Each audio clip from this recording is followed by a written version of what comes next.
Oke guys, jadi ada yang mau gue update ke kawan-kawan semua setelah gue pulang dari luar kota. Jadi kan ini gue tinggal kurang lebih 12 hari ya.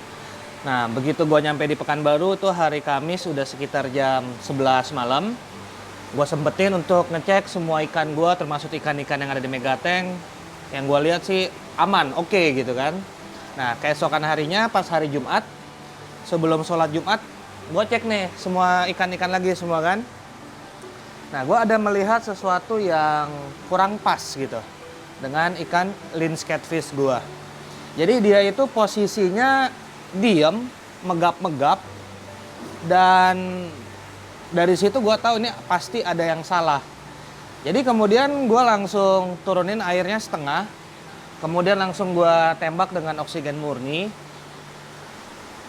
Setelah jeda beberapa menit, kondisinya mulai membaik. Sampai di setelah sholat Jumat gue lihat kondisinya udah mulai membaik, kemudian ngedrop lagi. Mulai lemes lagi nih bang. Mana ya? Tuh.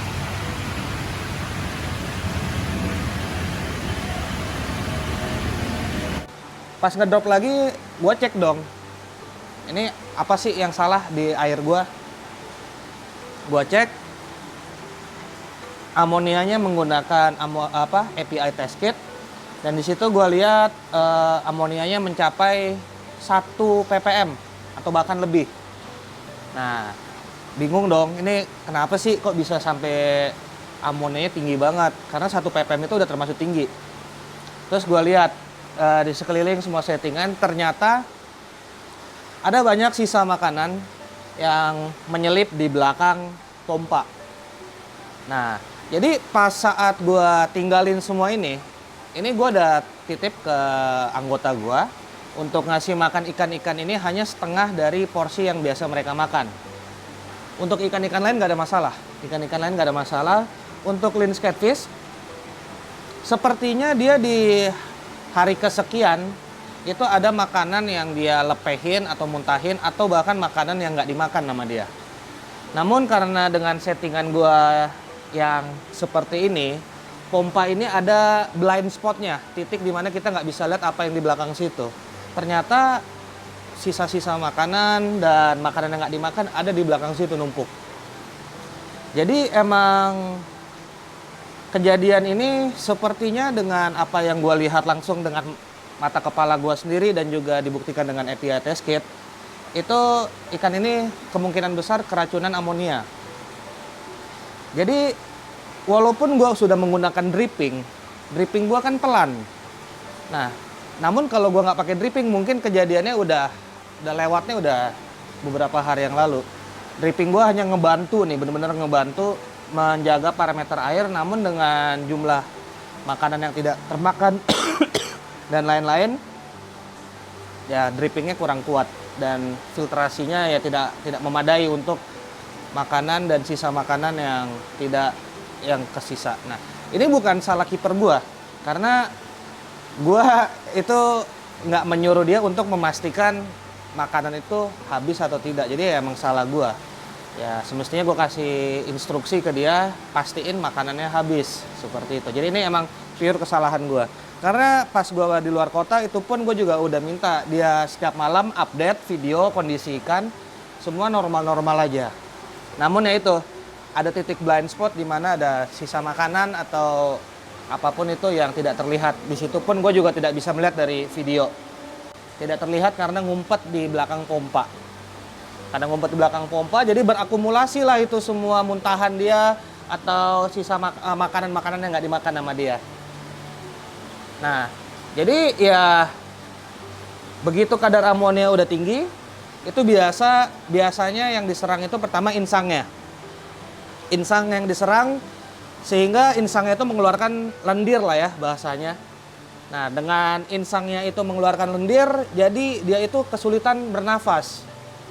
Makanya dengan kita bantu dengan oksigen murni, itu sama kayak orang lah, misalnya kita sesak napas dikasih oksigen murni supaya peredaran darah itu lebih mudah sampai ke otak. Sama juga dengan ikan ini, atau ikan-ikan lain yang mengalami kendala dengan amonia. Jadi dengan dikasih oksigen murni, walaupun insangnya mungkin berlendir karena untuk menyesuaikan melawan amonia itu, jadi dengan sedikit bernapas saja udah lebih banyak asupan oksigen yang masuk ke badan dia. Itu yang gue paham ya. Singkat cerita, hal yang pertama gue lakukan yaitu mencoba untuk mengganti air dengan menggunakan air aqua. Karena air aqua kan bisa dibilang bagus ya. Amonia yang jelas sudah nol dan mineral tinggi dan lain-lain. Jadi kemarin itu air gue turunin sampai 20 cm lagi. Habis itu gue tambahin air aqua 180 liter. Jadi gue kemarin beli 10 dus aqua yang besar, yang 1,5 liter. Itu kan satu dus isinya 12. Jadi kalau 10 ya kurang lebih 180 liter gue tambah. Jadi dari air yang existing sekian, gue tambahin 180 liter. Kurang lebih di 36% gue melakukan water change lah. Atau menambahkan air baru. Nah, setelah gue tambahin air, kondisinya mulai membaik lagi nih. Dan itu juga tetap gue pakein oksigen. Jadi pas nambahin air, itu pun juga 1 botol, terus tunggu bentar, 1 botol, tunggu sebentar. Jadi itu nambahin airnya pun memakan waktu hampir 1 jam. Namun gue tidak sempat membuat dokumentasinya karena emang ini semua kejadian ya on the spot aja ya. Jadi emang apa yang bisa gue videoin, apa yang nggak bisa. Karena nggak semuanya harus gue videoin. Karena tujuan utama gue menyelamatkan ikannya, bukan ngebuat videonya. Seperti itu. Jadi setelah gue kasih aqua, terus gue tembak oksigen terus, itu kondisinya udah mulai angsur-angsur membaik sampai kemarin malam. Sampai jam sekitar setengah 11 malam, gue cek kondisinya udah mulai membaik. Intinya nih ikan harus muter terus, karena dia ini tipe yang aktif kan. Nah, jadi kemarin itu sempat dia coba muter semenit, 2 menit, habis itu parkir. Semenit, 2 menit, parkir. Nah, kemarin malam pun perkembangannya udah cukup jauh. Udah 10-20 menit baru parkir, 10-20 menit baru parkir. Akhirnya kan gue mikir, oh ini mungkin udah sekitar 90% recovery-nya. Ya udah, habis itu ya gue tinggalin aja kan, gue tidur istirahat. Hari ini pas bangun tidur, gue lihat nih ikan udah mulai ke atas dia. Udah mulai ke atas.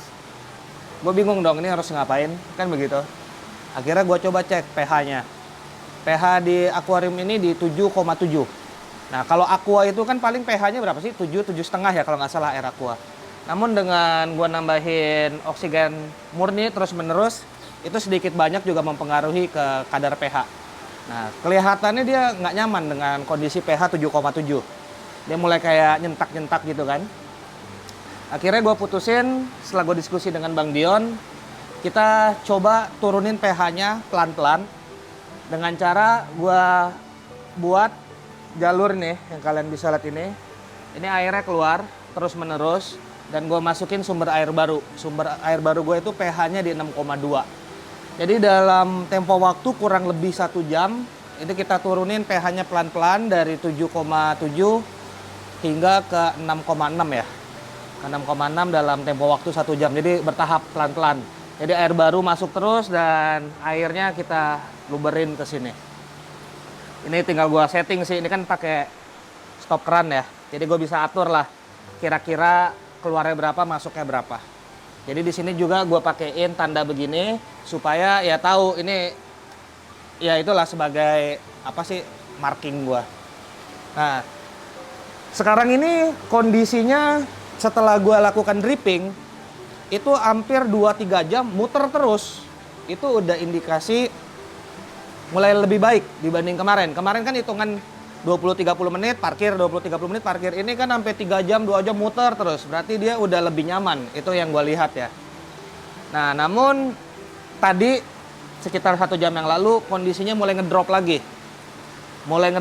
Dripping gue kecilin sedikit lagi. Dan tadi gue udah sempat masukin ikan mas yang kecil. Gue masukin 1 ekor. Ya tujuannya ini barometer juga, barometer lain. Maksudnya gini, kalau dia nanti udah agak mendingan, dia udah lapar, mau makan ikan ini berarti kan kita udah lebih tenang ya, karena dia udah terbukti mau makan. Nah, jadi gue taruh aja 1 ekor yang kecil. Kenapa ikan mas? Ikan mas berenangnya lama. Jadi untuk dia bisa ngejar ini ikan juga jadi lebih mudah. Nah, jadi yang sekarang gue lakukan masih melakukan dripping. Dan gue tembak oksigen murni terus-menerus. Ini gue pakai aerator. Ini udah oksigen yang ke-6. Bahkan gue udah beberapa kali nge-refill. Ini gue udah ada 2 tabung lagi standby. Ini habis, gue refill, ganti terus-menerus. Kebetulan tempat jual tabung oksigen cuma kayak 15 menit dari rumah gue. Jadi nggak terlalu jauh.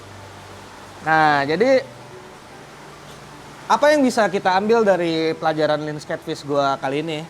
Ya, kalau berpergian jauh, ya walaupun kita sudah menitipkan ke orang, teman, anggota, atau siapapun untuk ngasih makan setengah dari porsinya, tujuannya supaya tidak ada makanan yang tersisa saat kita pergi. Itu udah gue antisipasi. Namun yang tidak gue antisipasi untuk memastikan tidak ada yang tersisa. Itu kesalahan di gue. Gue tidak memastikan tidak ada yang tersisa. Emang bener, gue perkirain setengah nggak semestinya habis. Tapi gue tidak mengantisipasi untuk memastikan tidak ada yang tersisa. Nah, kemarin kalau misalnya gue tidak running dripping, mungkin kasusnya udah lain. Pas gue lagi di sana udah keburu mati. Karena kan dripping itu dia melarutkan air terus-menerus, sehingga kontaminan terbuang keluar. Jadi keisi air baru terus. Namun ya mungkin karena dripping, nama juga dripping ya. Dripping itu kan pelan-pelan. Ya mungkin tidak sanggup untuk menghandle kotoran yang bekas sisa makanan yang dia muntahin dan lain-lain di sini. Jadi yang bisa gue lakukan hanya berharap yang terbaik. Dan ini lampu nggak gue nyalain untuk ngebantu dia untuk bisa lebih settle. Dan oksigen murni akan terus gue nyalain. Dan dripping akan terus gue nyalain. Ya seperti itu. Karena kemarin kalau tidak terjadi kasus ini sebenarnya lagi proses aklimasinya, bukan aklimasi begini.